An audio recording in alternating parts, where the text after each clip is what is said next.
So should we get married? Should we get married? I mean, from a job security place, I hope people continue to get married, because if they don't, I'll be out of a job. But in seriousness, I think we will continue to get married. Should we? I don't think we should say all of us should. I think we should ask the question. I think we shouldn't assume we should get married. That's what I think. I think that we should ask the question, what is the problem to which marriage is a solution? And do I have that problem? And will it solve that problem? Because the fact that it's an odd question to say when someone says, I want to get married, that it would be odd for me to go, why? Yeah. Why is that weird? Like if you said, I want to have a podcast, why? It's a perfectly reasonable question. I want to go to Florida. Why? I like the weather. I have a friend there, whatever. I want to get married. Why? What do people respond when you typically ask that question? What's the most frequent response to the reason for the invention of the technology of marriage? Because I posted many years ago that I was suspicious about marriage, and I remember all the comments that I got and different people arguing different things. Well, it holds it's controversial. It's super controversial. People get very attached to it.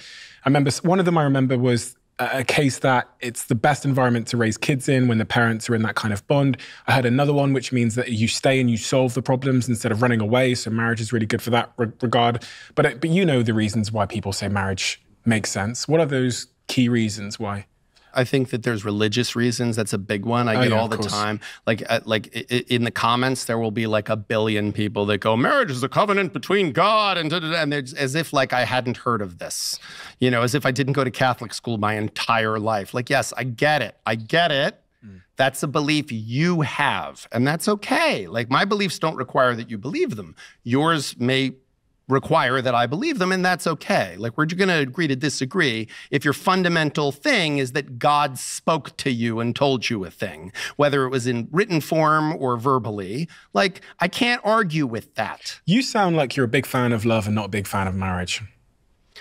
I'm a fan of marriage to the extent that it facilitates love, but I just don't see a nexus between those two things. I don't think these two things have that much to do with each other. And I think to the extent that they have something to do with each other, they probably could have existed without the marriage. Like I think marriage is a symbol of something, and I don't think you need the symbol to have the something. It's confusing a finger pointing at the moon with the moon. Like it's confusing like marriage is supposed to be, I think, a symbol. And I love it for that. I love the idea of two people who are so excited about how they make each other feel and how the effect they have on each other and the effect that the other has on them, that they want to get up in front of a bunch of people who they know and say, this is my person. I found them. And I'm going to stick with them through good and through bad.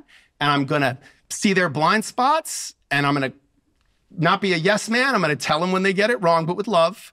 And I want them to do the same thing for me. I want them to cheer for me, and I want them to be on my side, and I want them to disagree with me when I need to be disagreed with. So I don't make really dumb decisions just because I got a cheerleader all the time behind me. Like I got a cheerleader because I need one. The world sucks and everybody's always criticizing me, and I criticize myself constantly.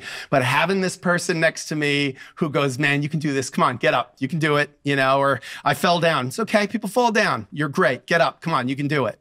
Or who's going to say to me, you know, yeah, I know you're doing this for this reason, and I get it, but I don't think it's going to make you feel what you think it's going to make you feel, so maybe don't do it. And I'm going to go, okay, they wouldn't say that if it wasn't out of love, so I'm going to hear that, and I'm not going to be afraid of it. Like, and I want to get up, and we're going to say this to a bunch of people, and then we're going to wear rings, because it'll be a reminder for us and for the world that I got a person, and that's my person, you know? Dude, how do you not cheer for that? That's incredible. It's great. But you can have that without the... Yeah, of course. Without the contract. Of course. Are you going to get the government involved? Like, well, you have to get the government involved. Really? Like, that story I just told, that's the story. That's the feeling. That's the interpersonal connect. When you say to most people, they say, I'm getting married. You go, why? First of all, they look at you like you have lobsters coming out of your nose. Like the question never even occurred to them. Why? Well, because you get married. That's what you do. That's insane. But if you say to them, why? They'll usually say something that's a total non-answer. Well, I'm in love. Okay, why does that mean you have to get married? Well, because I want to maintain that connection. Okay, wait, how specifically is marriage going to maintain that connection? And again, if it's a public declaration, okay, I think there's value in a public declaration. If I want to, I don't smoke cigarettes, but if I was smoking cigarettes, and I want to quit smoking cigarettes, there's value in getting up and saying, hey guys, just so y'all know, I'm going to quit smoking. And if you love me, I want you to help hold me accountable. So if you see me smoking or if I ask you for a cigarette, don't give me one because I really do want to quit smoking. There's value in that. There's value in the tribe all going, all right, man, that's what you want. Let's do it. We're committed to it. It's the same thing with marriage. If the purpose of marriage is to say, hey guys, it's really hard to be monogamous. I don't know if anyone's noticed. So, and the world is really antagonistic to marriage, but I really want all the great things that come from having a person who sees my blind spots and who's supporting me and I'm supporting them, and the symbiosis, the beauty of that relationship and the connection of those two people. So I want you to hold me accountable. I want you, my friend, that when you see me looking at the other girl, that you go to me, hey, bro, forget about what you got at home? Come on, man. You got a good one. What are you doing? I want you to hold me accountable. I want women out there to see that wedding ring and to go, yep, not him.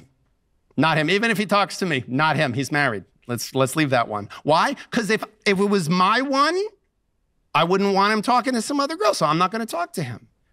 Instead, it's not what we do. That is not what we do as a culture. You ever want to get laid? Put on a wedding ring and go out. Suddenly you're safe. Suddenly you're a guy they can talk to and he's not on the make because he's married. He's wearing an outward symbol of his relationship. Again, this is crazy. It's crazy because we're just not being honest about what this thing really is. Marriage is a legal status. It's a government intervention. Everything else is just stuff we're putting on top of it and calling it that thing. But you can have all that stuff without having legally the status of marriage. What about open relationships? Do they work more? I'm not qualified to answer that question for the following reason. I meet a lot of people who have tried various types of ethical non-monogamy, polyamory, but they all have in common that they're in my office. Yeah, of course. So I see all the ones that didn't work. Yeah. So me saying, well, I've met a lot of couples where they tried the polyamory thing or they tried ethical non-monogamy and it didn't work and it led to divorce is like an oncologist saying dude, everybody's got cancer. I met 10 people today who have cancer. Right, you're an oncologist. Of course you meet a lot of people that have cancer. A guy who's a cab driver doesn't meet that many people who have cancer. You might meet one or two, but he's not going to meet all of them. But you work in cancer, so you're going to meet people.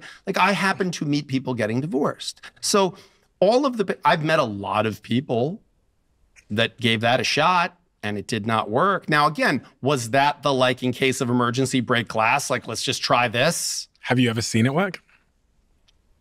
I've never, in any of my friendships, in any of my personal relationships, I've never seen non-monogamy successful, but I don't think we're quite at a place as a culture where we're really being honest about monogamy. Esther Perel, some of her work, I think, is brilliant about monogamy, infidelity, because I don't think it's quite, I think there are a lot of couples where there is non-monogamy happening, but there's sort of a don't ask, don't tell policy. And there's a sense of, if this is what you need to do to sort of stay happily committed. Because if we're honest, a marriage is a whole bunch of different relationships in one relationship. It's your roommate, it's your co-parent, it's your travel companion, it's your family companion, meaning they have to deal with your mother-in-law and your father-in-law too. And it's a whole bunch of relationships. And it may be that men and women, or a particular man and a particular woman in a relationship, have a different sense of how important sex is. And, you know, it's okay to delegate. It's okay to say, you know, listen, I don't really like football, so go watch football with your friends. Do you see that a lot, where the partner or the other partner that you're not dealing with has accepted the other partner cheating?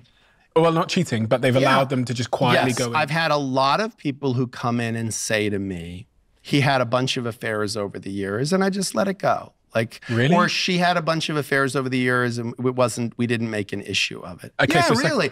And see, just the fact that you, and it's understandable, I'm not criticizing you, but the fact that you go, really? Is, okay, why would that be that shocking? Like, people cheat all the time. People step outside of their relationship all the time. People like diversity of sexual partners. Okay, so here's the question then. Have you ever seen an affair in the presence of someone being in love? I don't know that I'd be qualified to say whether someone was in love or not. Here's what I will say, because love is an emotion and love is a verb. Do you know what I'm saying? I've certainly seen people that were having affairs and in every aspect of their outward life appear to be deeply committed to their marriage. Okay, so they were, okay. They were an economic provider. They were a diligent parent. They were attentive to the emotional state of their partner. They still had an active sexual relationship with their partner, but it wasn't a, let's say, a terribly prolific one, perhaps. So you can cheat and be in love? Sure. I mean, listen, just the term cheat, you know, like, okay, well, then a cheat meal. Like, you can be on a healthy diet and enjoy a cheat meal, you know, and there's something great about it because it's a cheat meal. It's like a little thing you do to treat yourself. And then you go back to eating healthy and regular, right? Because look, there's something about the human desire for variety. There's something about passion. I mean, you know, I always say this, I'm not a religious person, but like, we're all familiar with the 10 Commandments, you know, and theoretically, if that story is true, which again, it's not provable or disprovable, but God handed down 10 rules. Like, that's a talked to humanity and said, here's 10 rules. Don't kill, good one. Honor the Sabbath, good one, okay? Don't cheat on your spouse. Don't covet your neighbor's wife. It got 2. It got 2 rules. Like, he didn't say thou shalt not kill. Like, seriously, don't kill. That's right. No, but don't sleep with other people got 2 out of 10 rules from God, theoretically. Like, that's amazing. That should show you how long this has been a thing. How human of a problem or issue or compulsion this is. It's the most human thing, this desire. Like, yeah, we want to, you know, Freud, Civilization and Its Discontents. You know, all of these brilliant minds from all over the world, over the whole span of time, have struggled with monogamy, have struggled with sex, have struggled with the desire for sex. Wars are fought over sex. People rise and empires rise and fall. People rise and fall. I used to say that, like, I think 90% of what most of the men I do, they do to get laid. They do. Why work hard? So I can make money. Why? So I can get a nice car. Why? So I can attract beautiful women. Like, look at the red pill space, the manosphere, all this. Everything is about making yourself appealing to women or making yourself appealing to potential sexual partners, whether it's just one or a whole diversity of them. Okay, that's a different thing. But it's about that. It's about that. If you love the Diary of a CEO brand and you watch this channel, please do me a huge favor. Become part of the 15% of the viewers on this channel that have hit the subscribe button. It helps us tremendously, and the bigger the channel gets, the bigger the guests.